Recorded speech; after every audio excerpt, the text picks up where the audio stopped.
ये पता चला है कि आईएसआई का एक बहुत कुख्यात एजेंट शेराटन ढाका में मृत पाया गया। अब अफगानिस्तान और भारत इस बात को समझने के लिए शायद तैयार नहीं है।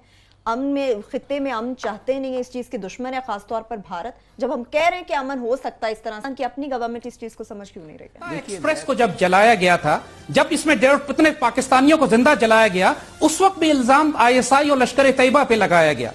और जो कर्नल पुरोहित उसमें से निकला इंडियन मिलिट्री इंटेलिजेंस का, क्या वो भी कंस्पिरेसी थ्योरी थी?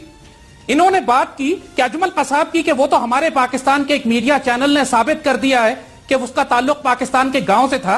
क्या उनको मालूम नहीं है कि उस मीडिया चैनल की पाकिस्तान में रेपुटेशन क्या है, कि वो इंडिया का चैनल है? और आईएसआई और पाकिस्तान आर्मी ने लिख कर दिया है, डॉक्यूमेंटेड, कि ये पाकिस्तान के इंटरेस्ट के खिलाफ एक नेशनल सिक्योरिटी थ्रेट है। क्या इस बात से ये डिनाई कर सकते हैं कि समझौता एक्सप्रेस, इस तरह के मालीगांव के मामले, मालीगांव के केस में, समझौता एक्सप्रेस में, इंडियन पार्लियामेंट में, मुंबई में, किसी जगह के ऊपर भी इन्होंने कोई एविडेंस पाकिस्तान को ऐसी नहीं दी जो कोरैबोरेट की जा सकती हो, जबकि उनकी अपनी अदालतों में यह बात साबित हो चुकी है कि कर्नल पुरोहित और इंडियन मिलिट्री इंटेलिजेंस और हिंदू जायनिस्ट इन्वॉल्व थे समझौता एक्सप्रेस में।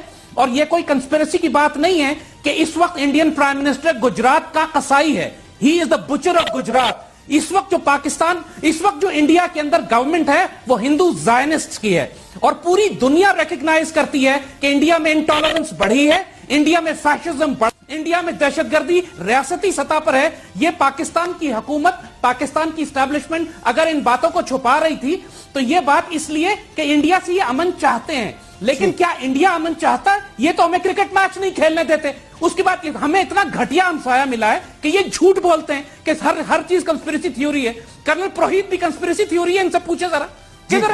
मीडिया जिस तरह से चीजों को प्ले कर रहा है, लोगों में नफरत बढ़ रही है, पाकिस्तान का नाम सुनने को कोई तैयार नहीं है। तो फिर अगर स्टेट ये सब कुछ नहीं चाहती, रियासत ये सब कुछ नहीं चाहती भारत की, तो फिर ये नफरतें क्यों फैल रही हैं? देसाई साहब समझ सही कह रहे हैं। इस वक्त हम इंडिया को सूट नहीं करता। इंडिया चाहती है कि गनी रहे, अगर गनी रहेगा तो अम तो नहीं आएगा। तो मगर इंडिया खुश है, इसलिए वो एक ऑपरेटिंग बेस बन गया है उसका पाकिस्तान के खिलाफ।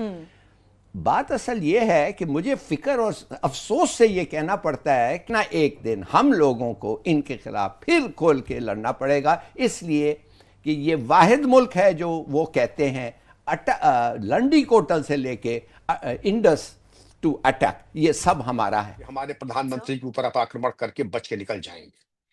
अब ये जैसे भी हुआ हो, अंत भला तो सो भला। मैं तो अंत भला तो सो भला। अगर मारे गए क्योंकि और कोई ना मारता, अननोन गनमैन, तो हम लोग सक्षम थे इनको निपटाने के लिए। अमेरिका के जो हजरत थे वो भी ठिकाने लग गए। अब अगर ठिकाने लग गए तो उसे भारत को दोष देने का क्या काम है? जो आईएसआई एजेंट गया, जहन्नुम रसीद हुआ, वो भी हमारा मित्र नहीं था, शत्रु था। ये भी हमारा शत्रु था। लेकिन दुर्भाग्य हमें इस बात का है कि हमारी छवि ऐसी नहीं है कि हम बाहर जाकर के कोई अनैतिक काम करें या असंवैधानिक कार्य करें। ये हमारे मिजाज में नहीं है। लेकिन कहा यह जा रहा है कि इनके दोनों की मौत का ठीकरा भारत के सर पे फोड़ने की तैयारी की जा रही है।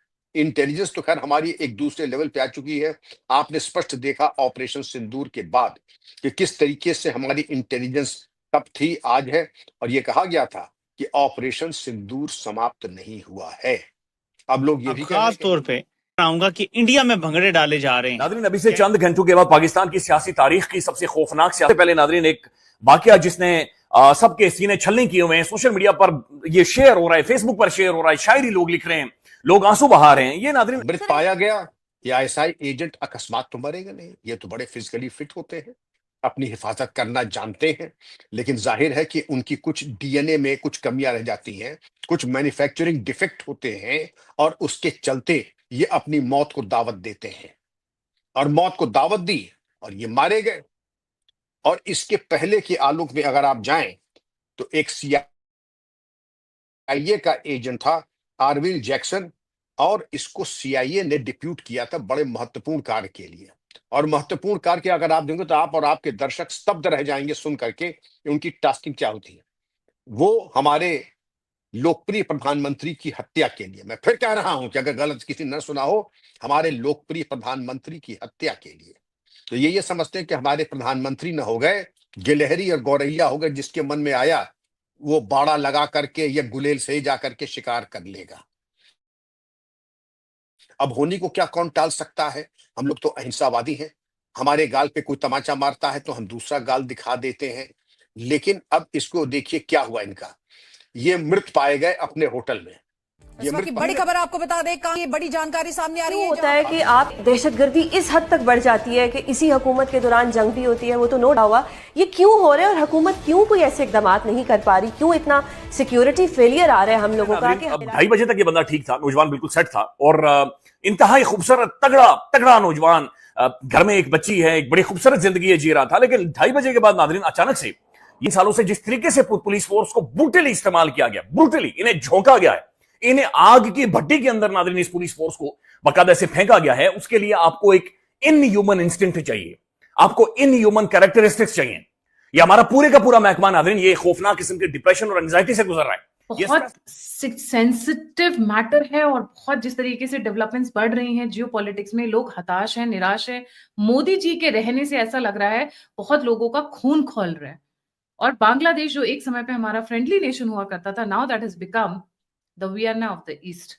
मतलब द स्पाइस का गढ़, डाकुओं का गढ़, डिप्लोमेटिक तो नहीं पर इंटेलिजेंस, सारी इंटेलिजेंस एजेंसीज का गढ़। बहुत कुछ इस क्षेत्र में हो चुका है जो कि अभूतपूर्व है और इसके पहले कभी नहीं हुआ है। नहीं, आपने बिल्कुल सही कहा कि Dhaka has become the Vienna of the east. यहाँ जो खेल हो रहे हैं और जो हत्याकांड हो रहे हैं, जो प्लानिंग हो रही है, क्रिप्टो करेंसी में जो भुगतान हो रहे हैं रोग स्टेट्स और रोग एलिमेंट्स को, और जो पोलोनियम और नाना प्रकार के थर्ड जनरेशन पॉइजन्स हैं, वो तो देखने वाली बात है। मैं समझता हूँ फिर कभी आपके शो पे इसकी चर्चा की जाएगी, क्योंकि पोलोनियम का नाम कम लोग जानते हैं। पाकिस्तान के खिलाफ साजिशें करता है, बता रहा है कि भारत पाकिस्तान में किस तरह धमाके करवाता है, और उस दिन से पाकिस्तान को तोड़ने और पाकिस्तान को गैर मुस्तहकम करने के लिए साजिशें रोज़ बरोज़ बुन रहा है। और वहाँ जो रिसर्च एंड एनालिसिस विंग है वो उस वक्त से पाकिस्तान में जासूस जो है वो भेज रहा है। आप आज से 30-40 साल पहले की बातें भी देख लें, उस वक्त अगर टेंशन इस हद तक नहीं थी, तब भी आपको रोजाना दूसरे तीसरे हफ्ते कोई ना कोई खबर अखबार में पढ़ने को मिलती थी। अंतर्राष्ट्रीय राजनीति की बिसात पर एक ऐसी चाल चली गई है जिसने दिल्ली से लेकर इस्लामाबाद और वॉशिंगटन तक भूचाल ला दिया है। कहानी की शुरुआत होती है प्रधानमंत्री मोदी के खिलाफ एक नाकाम हत्या की साजिश से, लेकिन अंत एक दोहरे हत्याकांड पर होता है जिसका केंद्र है ढाका। खबर आई कि पीएम मोदी पर हमले की साजिश का पर्दाफाश होते ही इस केस से जुड़ा एक अमेरिकी एजेंट बांग्लादेश की राजधानी ढाका के एक गुमनाम होटल में मृत पाया गया।